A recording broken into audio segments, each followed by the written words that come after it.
Sa gitna ng kontrobersiya sa timing ng fact-finding investigation ng National Bureau of Investigation o NBI sa Philippine Southeast Asian Games Organizing Committee, mariing itinanggi ni NBI Director Melvin Matibag ang alegasyong ginagamit ng ahensya ang investigasyon upang takutin ang ilang senator judges. Si Kai Villan magbabalita. As always, ang message natin, no one is above the law. Sa gitna ng mga aligasyong, ginagamit umano ang isinasagawang investigasyon upang takutin o impluwensyahan ang ilang senator judges. Nanindigan si National Bureau of Investigation Director Melvin Matibag na ginagawa lamang ng ahensya ang mandato nito. Ito ay matapos sabihin ni Senator Alan Peter Cayetano na maaaring magkaroon ng chilling effect sa mga senator judges ang timing ng investigasyon ng NBI. Wala tayong pananakot dito. I mean, all of you here, if we are doing our mandate, nagsasakit tayo ng investigasyon, nagsabi pala na mag-iimbestiga, bakit naman ang reaksyon mo kagad na nanakot ka? At para hindi matanong na mabibigat ng tanong, tingnan po natin sa Martes. Lahat ng gusto nilang itanong, sa abot na aking makakaya, ay atin pong sasagutin yan. Binigyang diin din ni Matibag na haharap siya sa Senado bilang testigo ng parehong prosekusyon at depensa. Aniya, ilalahad lamang niya ang findings ng NBI kaugnay ng mga usaping saklaw ng kanyang testimonya. Kung wala kang kasalanan, bakit ka matatakot? Parang yung sinabi po din nila Senator Alan Peter Cayetano, kung wala namang namatay, edi wala palang krimen. Kung wala palang ginawang pangungurakot, hindi ka dapat matakot.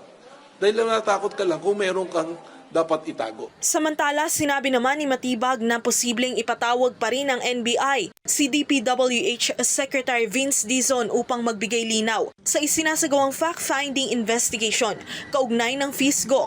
Nilinaw niya na ang pagpapadala ng sabina ay hindi nangangahulugang itinuturing ng suspect ang isang tao. Ngayon, kung kinakailangan ipatawag si Secretary Vince Dizon, bakit? Dahil magbibigay linaw siya doon sa ating inimbestigahan. Kahit hindi si Secretary Vince Dizon na makakapagbigay ng liwanag, ating tatawagin.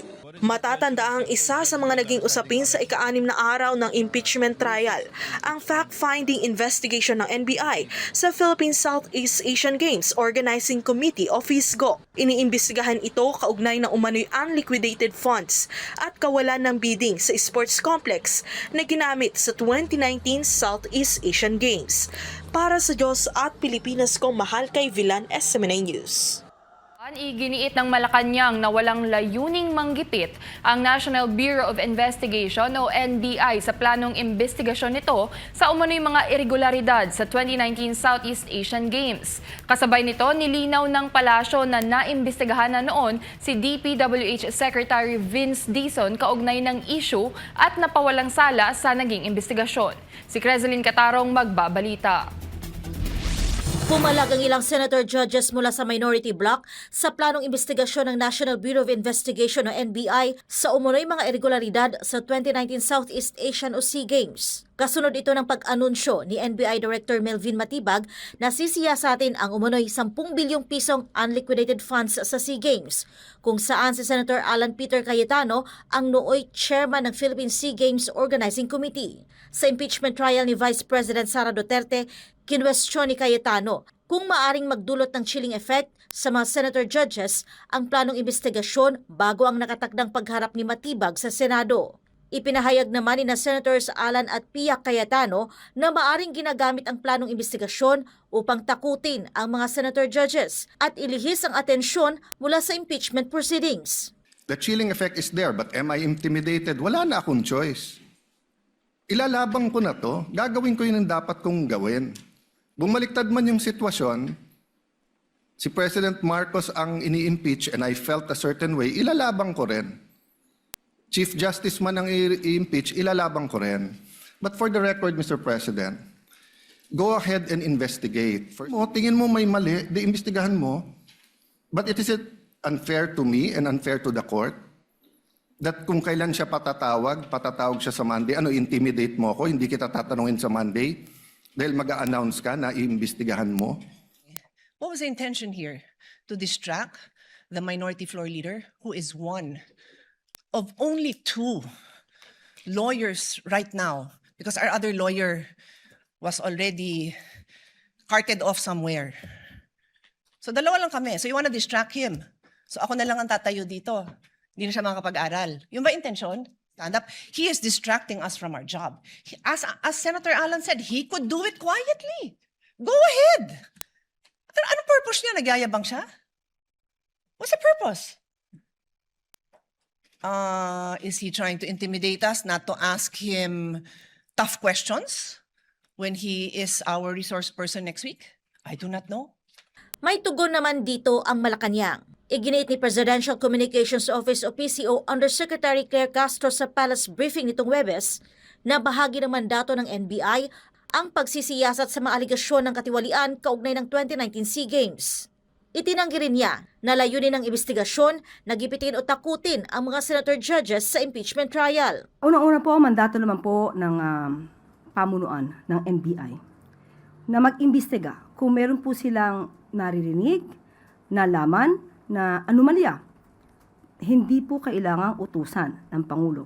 Mandato po yan ng NBI, ng CIDG, ng PNP. Trabaho po nila yan. Bakit sasabihin na ginigipit? Tama ba yung word? Ginigipit? Ano ini-intimidate? Ang tao na wala naman na dapat katakutan ay hindi nai-intimidate kahit kailan. Ipinaliwanag ni Castro na nabanggit ang isyu matapos umanong may magsumbong kay Director Matibag tungkol sa mga aligasyon ng korupsyon sa isang pagpupulong kaugnay ng planong pagtatayo ng NBI Academy sa New Clark City. So ito yung nabanggit lang naman sa kanya at naisumbong. Bilang isang namumuno sa NBI, kapag may nadinig na ganun, ano ba ang dapat gawin? Isa walang bahala? Tulugan? Ignore? O imbestigahan? Hindi po ba dapat na imbestigahan hindi dahil gusto niyang manira o makadiskaril ng isang tao?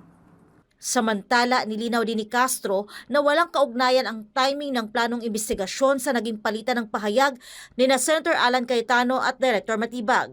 Anya, nabanggit lamang ng NBI chief ang issue matapos siyang tanungin sa isang ambush interview tungkol sa mga kasalukuyang investigasyon ng ahensya. Patungkol naman sa posibleng pagkakadawit ni Department of Public Works and Highways o DPWH Secretary Vince Dizon, sinabi ni Castro na naimbestigahan na umano ito noon kaugnay ng issue at napawalang sala sa naging investigasyon. Ito ang naging tugon ng opisyal matapos matanong kung magbibigay ba ang palasyo ng garantiya na hindi ito manghihimasok sakaling maisama si Dizon sa planong investigasyon ng NBI. Ayon kay Castro, may record na naimbestigahan si Dizon at na-dismiss ang kaso laban sa kanya kaugnay ng usapin. Si Dizon ang nagsilbing President and CEO ng Bases Conversion and Development Authority o BCDA mula 2016 hanggang 2021. Sa ilalim ng kanyang pamumuno, pinangasiwaan ng BCDA ang mabilis na pagtatayo ng Phase 1A ng New Clark City, kung saan itinayo ang mga pangunahing pasilidad na ginamit sa 2019 SEA Games. Kaugnay nito, sinabi ni Castro na sa kanilang kaalaman ay hindi na imbestigahan noon si Senator Alan Peter Cayetano na nooy Speaker of the House at iba pang personalidad na maaring maiugnay sa issue. Hindi na imbestigahan yung ibang mga maaaring mabanggit. Dahil sa ating pagkakaalam, ang dating Pangulong Duterte ay nilinis na agad si Senator Alan Cayetano at the time kahit wala pang umaandar na pag-iimbestiga. So as far as Secretary Vince Dizon is concerned, meron pong record na napawalang sala siya at na-dismiss ang kaso dito. Para sa Diyos at sa Pilipinas kong mahal, ito si Keseline Catarong, SMNI News. Nagsumite ng kontra salaysay si Senator Alan Peter Cayetano sa Office of the Ombudsman kaugnay ng reklamong obstruction of justice na inihain ng mga miyembro ng civil society. Ayon sa Ombudsman, inihain ng abogado ni Cayetano ang kanyang counter-affidavit kahapon Miyerkules, Hulyo 15. Wala pa namang inihaing depensa ang mga kapwa-respondent nito na sina Senator Robin Padilla at dismissed Acting Senate Sergeant at Arms Mau Aplaska. Inihain ng reklamo laban sa tatlo matapos ang umano'y pagpapatakas kay Senator Ronald Bato de la Rosa sa pasilidad ng Senado. Samantala, iginagalang ng Department of Justice o DOJ ang pahayag ni Senator Pia Cayetano na nagsabing questionable ang timing ng investigasyon ng National Bureau of Investigation o NBI sa umano'y mga irregularidad sa 2019 Southeast Asian Games. Ayon kay DOJ spokesperson Attorney Polo Martinez, nais nilang tiyakin kay Senator Cayetano at sa publiko na ang lahat ng aksyon ng NBI ay nakabatay lamang sa mandato nito at sa rule of law. Kumpiyansa ang DOJ na gagampanan ng NBI ang tungkulin nito ng may profesionalismo, integridad at kalayaan, alinsunod sa inaasahan sa ahensya. Binigyang diin din niya na bagamat attached agency ng DOJ ang NBI, mayroon itong sapat na operational independence upang magsagawa ng mga investigasyon sa mga usaping saklaw ng mandato nito sa ilalim ng batas. Dagdag pa ni Attorney Martinez, iginagalang ng DOJ ang otoridad ng NBI na magsagawa ng investigasyon, maging ito man ay batay sa isang referral o motu proprio.